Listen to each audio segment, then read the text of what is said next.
이번 사연은 도피형 결혼을 선택한 30세 여성분께서 보내주셨습니다. 어릴 때부터 같은 처지에 친한 동창과 함께 가족과 연을 끊기 위하여 도피형 결혼을 선택하였는데요. 무슨 일이 있었는지 지금 바로 알아보겠습니다. 안녕하세요. 저는 30세 여자입니다. 격리를 하고 있으며 동갑인 신랑이랑은 초등, 중등 동창의 절친이었습니다. 신랑은 시댁, 저는 친정과 연을 끊었습니다. 저희는 소위 딸아지 자식이었습니다.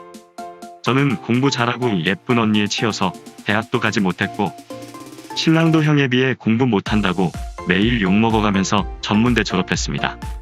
그럼에도 집안 생활비와 언니의 결혼 자금은 제 몫이었고, 언니 결혼 축의금으로 모았던 돈 250만 원을 내야 했습니다.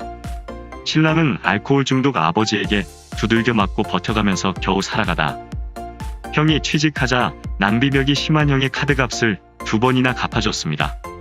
하지만 가족들은 더 큰 것을 원하지 전혀 고마워하지 않습니다. 저희는 사랑하는 사이가 아닙니다. 그러나 이런 서로의 사정을 곁에서 지켜보았고, 더 이상 호구 노릇을 집안에서 하지 않기로 결정했습니다. 상견례 예단 없이 둘이서 결혼하고 연을 끄는 겁니다. 그 이후 저희는 그냥 혼인신고한 뒤 친구들끼리 스몰 웨딩으로 조촐하게 하고 같이 나름 잘 살아가고 있습니다. 아이는 저희 둘 다 어린 시절의 트라우마로 생각했어요. 윗물이 맑아야 아랫물이 맑다는 말이 있듯이 저희는 상처로 좋은 부모가 될 수 없는 사람들이니까요. 윗글 외에도 언니 대학 등록금, 운전면허 딸 때 학원비 내주고 차 뽑아주는 데에도 제가 돈 보탰습니다. 생활비와 결혼자금은 위에 말한 대로, 보축의금은 250만 원 했고요. 언니는 공주님이라서 집에서 손가락 가닥 안 하고 제가 엄마랑 집안일 전부 도맡아서 했어요. 의외로 형부는 개념인인데 나중에 후술할게요. 남편도 전문대 나온 것 빼고는 다를 거 없습니다. 공부도 중위권은 갔었는데 남편 부모님의 영향으로 매우 안 좋은 전문대로 갔습니다. 그나마 그 안 좋은 전문대에서 많은 장학금을 받았습니다. 남편은 자기 대학을 흑역사 취급합니다. 지금은 비리가 심해서 폐교된 학교입니다. 그래도 성적 우수였어요. 다른 애들이 다 공부를 안 하고 학교를 안 나와서요. 참고로 그 이후 남편은 콜센터에 취업해서 지금까지 다니고 있습니다. 아주버님 카드값 2번 갚아주고 술 먹으면 개되는 아주버님 깽값도 한 3번은 물어준 걸로 알아요.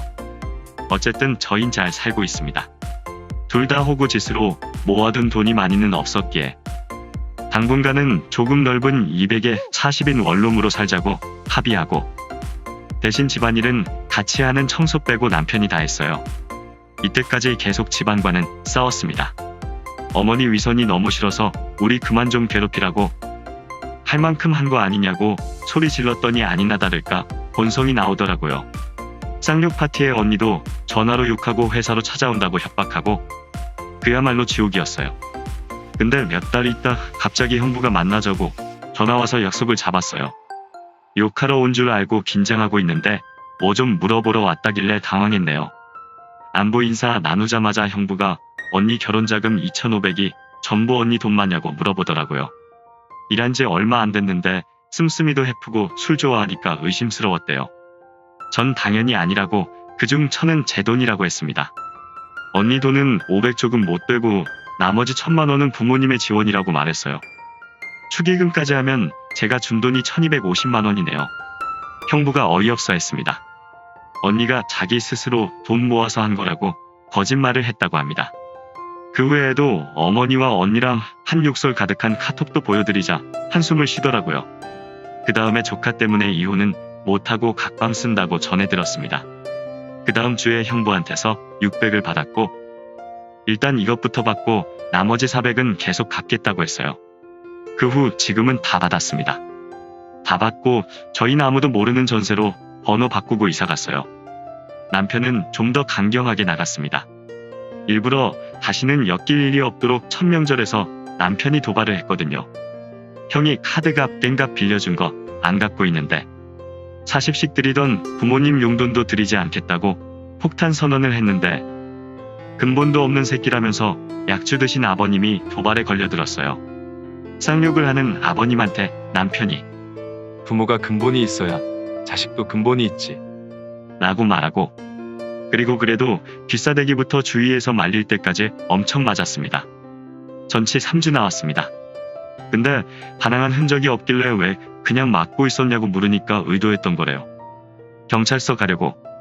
남편이 법대로 하자고 한 말에 겁을 먹었는지 처음으로 500으로 합의받았지만 남편의 호구짓에 비하면 3발의 피. 저도 남편보다 금액이 작을 뿐 독인 객인이지만요.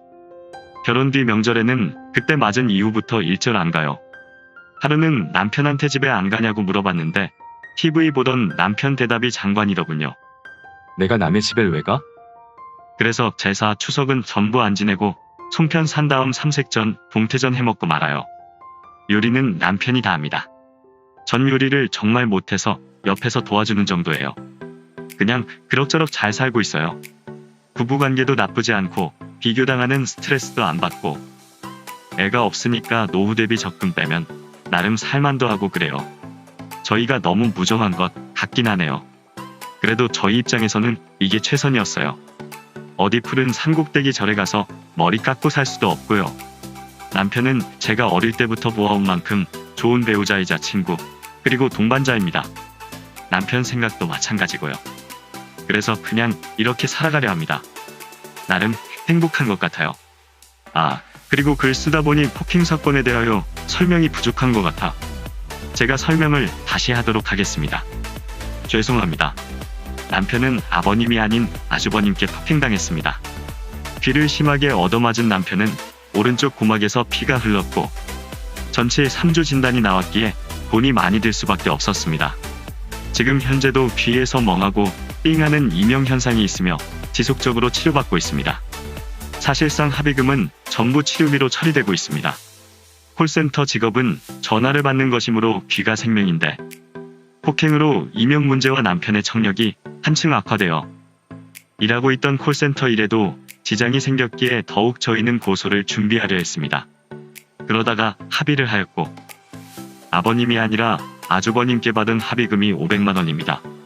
처음에는 가벼운 몸싸움인지 알았지만 병원 가서 확인해보니 고막 손상과 후유증까지 생길 수 있다고 선생님께서 말씀하셨고 저는 너무 화가 나서 그냥 처리할 게 아니라 법적인 절차를 밟아서 어떻게든 처리하고 싶었습니다. 하지만 순둥이 같은 남편은 걱정 말라고 자기가 알아서 하겠다고 했지만 어떻게 걱정이 안 되나요?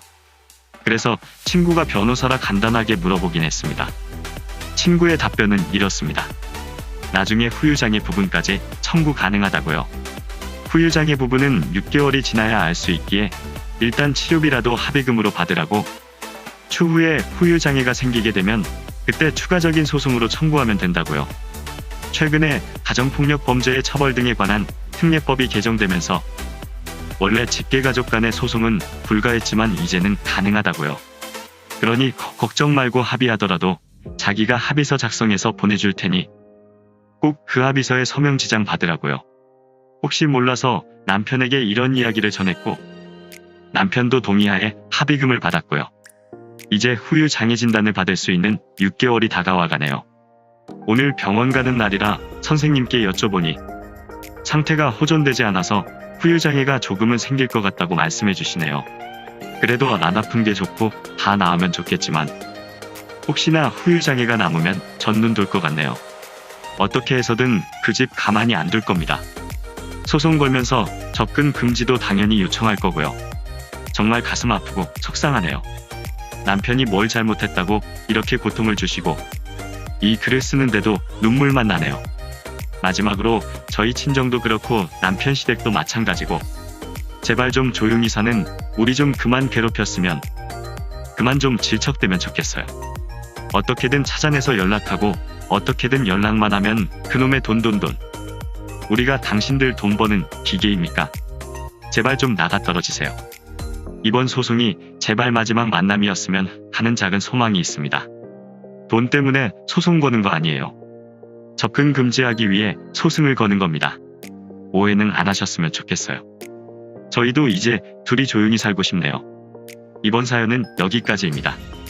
사연 초반에 도피형 결혼을 선택하시며 사랑하지 않는 사이라고 하여 걱정이 많았습니다. 하지만 두 분 서로 사랑하는 사이 같으며 설렘이 아닌 서로 의지하고 기댈 수 있는 존재가 부부가 아닐까 생각합니다.